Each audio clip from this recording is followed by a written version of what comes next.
नमस्कार, आप देख रहे हैं मिस्टर डे। मैं हूं आपके साथ प्रिया। आज पे वक्त मौजूद हैं लखनऊ प्रेस क्लब में और आज यहां पर KIDF NGO द्वारा एक कार्यक्रम का आयोजन किया गया। इस कार्यक्रम का मुख्य उद्देश्य यही था कि लोगों को बताया जाए कि डिजिटल वोटिंग क्या होती है, क्योंकि अब कहीं ना कहीं हमारे समाज में डिजिटलाइजेशन इतना ज़्यादा बढ़ता जा रहा है, तो लोगों को डिजिटल वोटिंग के बारे में जानकारी हो, उसको लेकर एक अवेयरनेस प्रोग्राम चला गया। चलिए आपको सीधे इस कार्यक्रम की ओर ले चलते हैं। देखिए, लोकतंत्र में ये माना जाता है कि सरकार जनता की राय से बनती है और सरकार जनता की राय से हटती है, जिसके लिए वोटिंग होती है।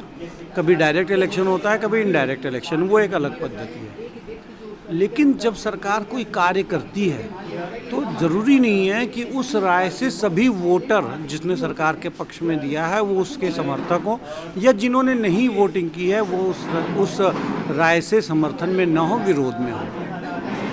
इसलिए अच्छी सरकार के लिए जनता की राय विभिन्न मुद्दों पर होनी चाहिए, केवल सरकार बनाने या बिगाड़ने के लिए नहीं। इलेक्शन में सरकार बनती है या बिगड़ती है, सारे मुद्दों पर राय सरकार की नहीं आती है। तो ये विभिन्न मुद्दों पर जनता की राय सामने आए और उसके अनुसार सरकार निर्णय ले, ये है रेफरेंडम। विदेशों में, यूरोप के अनेक देशों में अलग अलग मुद्दों पर रेफरेंडम किया जाता है और जो रेफरेंडम का परिणाम होता है वो सबको स्वीकार करना पड़ता है। उदाहरण बता दूं कि इंग्लैंड में 4 वर्ष पहले स्कॉटलैंड है वो इंग्लैंड से स्वतंत्र हो या नहीं हो, इस पर रेफरेंडम करा दिया गया। आधे से अधिक लोगों ने कह दिया कि नहीं, हम इंग्लैंड के साथ रहने चाहते हैं, बात खत्म हो गई। इंग्लैंड ने यूरोपियन यूनियन से अलग होने का फैसला क्यों किया? जनमत संग्रह में ये निर्णय आ गया। तो ऐसी व्यवस्था सब जगह नहीं होती है। अब अभी भी इन देशों में, जो छोटे देश हैं, वहाँ रेफरेंडम का तरीका ये होता है कि वहाँ एक मुद्दे पर लोगों से मत लिया जाता है, आप समर्थन में हैं या नहीं है। तो जैसे हमारे यहाँ का इलेक्शन होता है, चुनाव होता है, वैसे ही रेफरेंडम में एक स्लिप बनाई जाती है, उस पर ओपिनियन अपनी देते हैं। लेकिन भारत जैसे बड़े देश में या कई भी देश में इस तरह का इलेक्शन करना बहुत खर्चीला काम होता है और यह उसमें बहुत समय की भी आवश्यकता होती है। तो इसलिए इसके एक समाधान के रूप में डिजिटल रेफरेंडम का है। तो लोगों की ओपिनियन कैसे लिया जाए? डिजिटल फॉर्म में लिया जाए। जैसे अगर आपने सुना, हमने कहा था कि जैसे जो रियलिटी शोज़ होते हैं उसमें नंबर दिए जाते हैं और जनता के मत से फैसला हो जाता है कि ये नंबर 1 है, ये नंबर 2 है। और आप देखते होंगे कि काफ़ी हद तक वो जो जनता की राय निकल के आती है वो सही होती है, काफ़ी हद तक। अगर डिस्प्यूट भी होते हैं तो नंबर 1, 2 में होता है, बाकी डिस्प्यूट नहीं होता है। ऐसा नहीं होता है जो नंबर 10 है वो जीत गया है। तो जो जनता की राय निष्पक्ष राय होती है, जो उसमें शामिल नहीं होते उनकी राय स्वतंत्र राय होती है। डिजिटल जनमत संग्रह से देश हित के फैसले हों, यह KIDF संस्था का एक मत है और जिसके बारे में अभी वैशम पाइन जी ने, जो पूर्व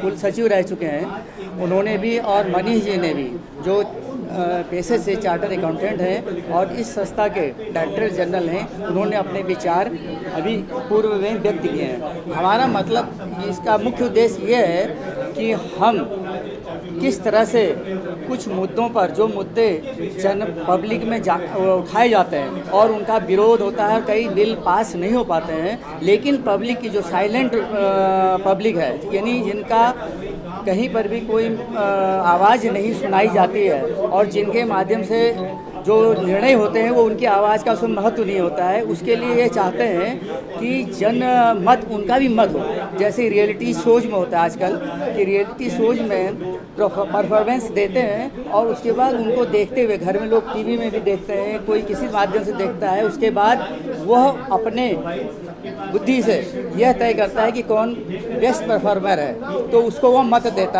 देता है और उसका सिलेक्शन होता है। यह देखा गया है कि इसमें बहुत ही फेयरनेस आती है। तो इसी तरह से कई मुद्दे अगर पब्लिक के डिजिटल जनमत संग्रह से कराए जाएं तो बहुत सी समस्याएं सुलझ जाएंगी और पब्लिक का मत भी शासन के पास चला जाएगा। इससे शासन को भी सुविधा होगी और उस पर जो है एक राय बन पाएगी जनता की और शासन की। यही इसका मुख्य मकसद है। उसके अलावा हमारी संस्था जो KIDF संस्था हमने बनाई है, यह इस बिंदु पर विचार करती है कि कौन से ऐसी चीज़ें हैं कि जिस पर जो एग्जिस्टिंग चीज़ें हैं उनको कैसे सुव्यवस्थित किया जाए और उनका लाभ अधिक से अधिक कैसे मिल सके।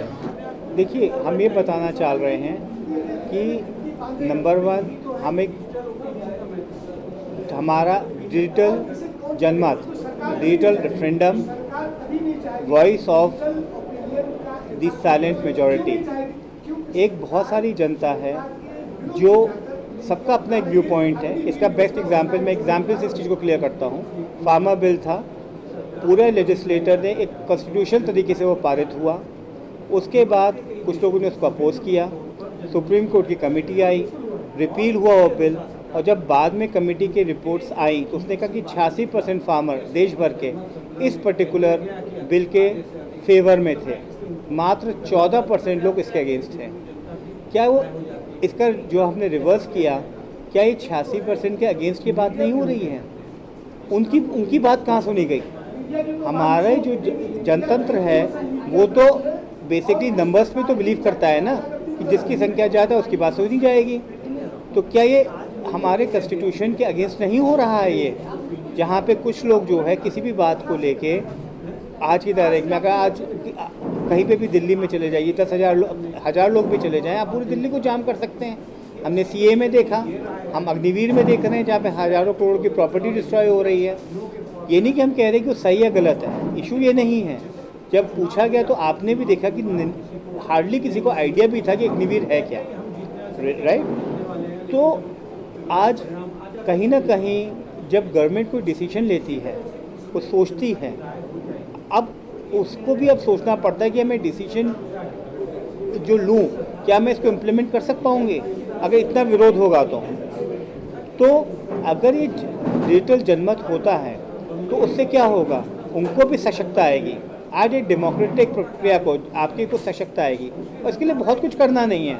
2,88,000 आपके जो है इलेक्टेड रिप्रेजेंटेटिव हैं। तो आपने देखा कि साफ तौर पर इस कार्यक्रम का मेन उद्देश्य यही था कि लोग ये समझे कि उनके हाथ में कितनी पावर है, और वो डिजिटल अगर वोट देंगे तो उनके वोट भी काउंट होंगे। और इसके लिए लोगों को आज यहाँ पर जागरूक किया गया, बताया गया कि आप चाहे सोशल मीडिया ले लीजिए, आप रियलिटी शोज़ ले लीजिए, हर जगह डिजिटल वोटिंग का जो महत्व है वो दिन पे दिन बढ़ता जा रहा है। ऐसे बने रहिए एमएस टुडे के साथ। वीडियो जर्नलिस्ट अखिलेश सिंह के साथ मैं प्रिया बाजपेयी, एमएस टुडे लखनऊ।